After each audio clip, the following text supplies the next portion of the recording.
السلام علیکم ورحمۃ اللہ وبرکاتہ۔ الحمد للہ رب العالمین والصلاة والسلام علی سید الانبیاء والمرسلین وعلی آلہ وصحبہ اجمعین، اما بعد فاعوذ باللہ من الشیطان الرجیم، بسم اللہ الرحمن الرحیم۔ الف لام میم ذالک الکتاب لا ریب فیہ ہدی للمتقین۔ وقال تعالی ما آتاکم الرسول فخذوه وما نهاکم عنہ فانتہوا۔ وقال رسول اللہ صلی اللہ علیہ وسلم خیرکم من تعلم القرآن وعلمہ وفی روایت او علمہ۔ وقال فی روایت الا کلکم راع وکلکم مسئول عن رعیتہ، او کما قال علیہ الصلاة والسلام۔ اللہم صل علی سیدنا محمد وعلی آل سیدنا محمد وبارک وسلم۔ اللہم صل علی سیدنا محمد وعلی آل سیدنا محمد وبارک وسلم۔ اللہم صل علی سیدنا محمد وعلی آل سیدنا محمد وبارک وسلم۔ بہت محبت کے قابل میرے عزیز دینی ایمانی بھائیوں، میرے لیے بڑی سعادت کی بات ہے کہ ننھے منھے بچوں نے اپنے سینے میں جو قرآن پاک کو محفوظ کر لیا، اس کی تکمیل کے موقع پر حاضری کی سعادت اللہ پاک نے اپنے فضل سے عطا فرمائی۔ موت تک اللہ پاک ہم سب کو قرآن پاک کے ساتھ جوڑے رکھے۔ اللہ بڑے ہیں، اللہ پاک کی نسبت بڑی ہے، اللہ پاک نرالے ہیں۔ اگر کوئی اللہ پاک کے دین کے ساتھ اپنی نسبت کو جوڑے گا، اللہ پاک اسے ضائع نہیں کریں گے۔ میرے عزیزو، یہاں مدرسے میں اور اس علاقے میں پہلی مرتبہ حاضری ہوئی۔ مدرسے کے ساتھ آپ لوگوں کا جو دلی اور قلبی تعلق ہے، چاروں طرف سے دیکھنے کا موقع نصیب ہوا، کارگزاری سامنے آئی، پتہ چلا یہاں کے لوگ بڑے زندہ دل لوگ ہیں۔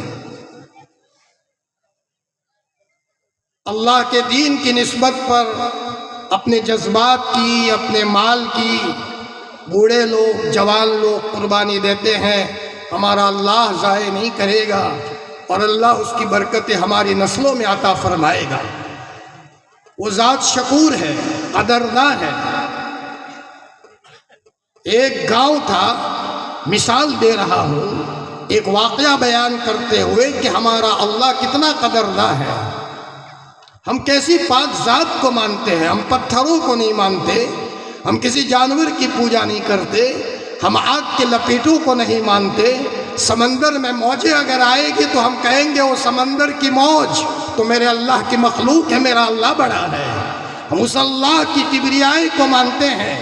ہمارا اللہ معمولی چیزوں کی قدر کرنے والا ہے۔ کاش کہ ہم بھی اپنی زندگی میں اللہ کی نعمت کے قدردانی کرنے والے بنے۔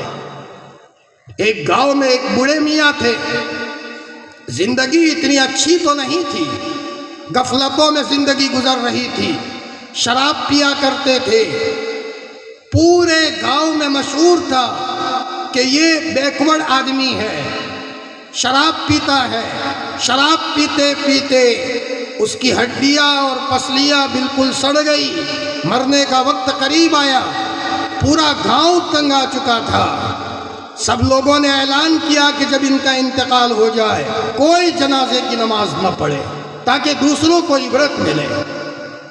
اس گاؤں میں ایک اللہ کے ولی رہتے تھے، سب گاؤں والوں نے اس اللہ کے ولی کو کہا اللہ کا واسطہ جب ان کا انتقال ہو جائے تو آپ جنازے کی نماز نہ پڑھیں تاکہ لوگوں کو عبرت ہو اور لوگ اپنی زندگی کو صحیح سمت میں لے جائے۔ سب لوگوں نے اس اللہ کے ولی کو منع کیا۔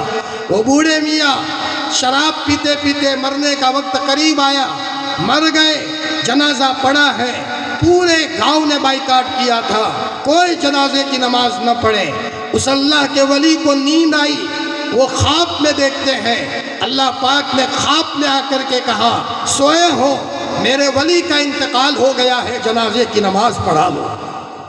پورے گاؤں نے بائیکاٹ کا اعلان کیا تھا، ادھر یہ اللہ کے ولی کو خواب میں آ کر اللہ پاک کہتے ہیں یہ اللہ کا ولی مرا ہے، اس کے جنازے کی نماز پڑھا لو۔ انہوں نے کہا بار الہ، یہ تو شراب پیتے پیتے آپ کے پاس آیا ہے، یہ اللہ کا ولی کہاں تھا؟ اللہ پاک کی طرف سے کہا گیا کہ پوری بستی کے مکانات کچی مٹی سے بنے ہوئے تھے، وہ پورا گاؤں ایسا تھا۔ ایک مرتبہ بارش آئی، سب لوگ اپنے مکان کو بچانے کے لیے ٹاٹ پتری لا کر، پلاسٹک لا کر کے اپنے گھر کو بچانے کے لیے دوڑے۔ میرا گھر پانی کی وجہ سے گر نہ جائے، میرے بچے کہاں جائیں گے، میری بیوی کہاں رہے گی، لہذا سب اپنے گھروں کے بچانے کے چکر میں رہے۔ لیکن یہ شراب پینے والا آدمی اس بارش کے موسم میں ٹاٹ پتری لے کر اللہ کے گھر کو بچانے کے لیے دوڑا اور روتے روتے کہہ رہا ہے میرے اللہ، میرا گھر گرے تو مجھے منظور ہے، لیکن تیرا گھر گرے مجھے منظور نہیں ہے، شراب کے نشے میں ہے۔ اور اسی شراب کے نشے میں ٹاٹ پتری لا کر اللہ کے گھر کے اوپر ٹاٹ پتری کو بچھایا تاکہ اللہ کا گھر نہ گرے۔ اللہ پاک نے کہا مجھے وہ وعدہ پسند آئی، تم لوگ اپنے گھر کے بچانے کے چکر میں لگے تھے اور یہ میرا بندہ میرے گھر کے بچانے کے چکر میں تھا، یہ وعدہ پسند آئی اور میں نے اس کی ولایت کا فیصلہ کیا ہے۔ تمہیں کیا پتا، موت سے پہلے پہلے میں نے سچی پکی توبہ کرنے کی توفیق دی ہے اور میں نے سچی پکی توبہ کروا کر کے میں نے اس کو اپنے پاس بلایا ہے، میں نے اپنے فضل سے اسے معاف کر دیا، جنت کے باغوں میں اس کو پہنچاؤں گا۔ ہمارا اللہ شکور ہے۔ میرے بھائیوں، آپ لوگ اپنی جان، اپنا مال، اپنی صلاحیتیں اس مدرسے کی در و دیوار کے پیچھے لگاتے ہو، مسجد کے پیچھے لگاتے ہو، ان بچوں کی حوصلہ افزائی کی ہے، ان چھوٹے چھوٹے بچے جنہوں نے اپنے سینے میں کلام پاک کو محفوظ کیا، ماشاءاللہ الگ الگ لوگوں نے انعامات سے نوازا۔ یہ کل پتہ چلے گا کہ اس کے نتیجے میں اللہ پاک دنیا میں اور آخرت میں اللہ پاک ہمیں کون کون سے انعامات سے نوازتا ہے۔ ہمارا اللہ کبھی ضائع نہیں کرتا۔ ماشاءاللہ آپ لوگوں کا یہ انداز دیکھ کر دل بہت خوش ہو گیا۔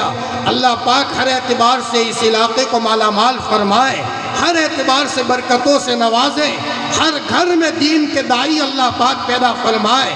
ہماری نسبت دین اسلام کے ساتھ لگی ہوئی ہے۔ میرے بھائیوں، یہ مدرسہ اور یہ مدرسے کے معصوم بچے، ہمیں کیا پتا ان کے پڑھنے کے نتیجے میں ہمارے پورے گاؤں پر اللہ کی رحمت برستی ہے۔ جیسے اگر کسی کے گھر میں حالات ہو، قرآن پڑھا جائے، گھر کے حالات دور ہوتے ہیں۔ یہ مکتب میں چھوٹے چھوٹے بچے جب قرآن پڑھتے ہیں، چھوٹے چھوٹے بچے اپنے سینے میں قرآن پاک کو محفوظ کرتے ہیں، اس کے نتیجے میں اس کی روشنی گھر گھر میں جاتی ہے، ایک ایک مرد اور ایک ایک عورت تک اس کی روشنی پہنچتی ہے، اسے پتہ نہیں ہوتا۔ لیکن ان بچوں کے پڑھنے کے نتیجے میں نورانی اثرات اللہ پاک گاؤں کے ایک ایک فرد کی زندگی میں غیر محسوس طریقے سے اللہ پاک پہنچاتے ہیں۔ جس بستی میں مکتب زندہ ہوتا ہے، جس بستی میں مسجد زندہ ہوتی ہے اور جس بستی میں دین کا کام ہوتا ہے، اللہ پاک اس کے نتیجے میں شیطان کے اثرات کو وہاں سے ختم کرتا ہے اور فرشتوں کا بسیرا اللہ پاک وہاں کرتے ہیں۔ لہذا اس مکتب کو معمولی نہ سمجھا جائے، اس مسجد کے نظام کو معمولی نہ سمجھا جائے۔ سب سے پہلے ہم اپنے اس مکتب کو نورانی بنانے کے لیے اپنی تن توڑ محنت کے ذریعے سے کمائی ہوئی پونجی کو مدرسے میں لگائیں۔ انشاءاللہ 1 روپیہ لگائیں گے، 10 روپیہ لگائیں گے، 100 روپیہ لگائیں گے، اللہ کو یہ ادا پسند آئی، اللہ ہمارے نسلوں میں دین کے داعی کو پیدا فرمائے گا۔ پڑوسی ملک میں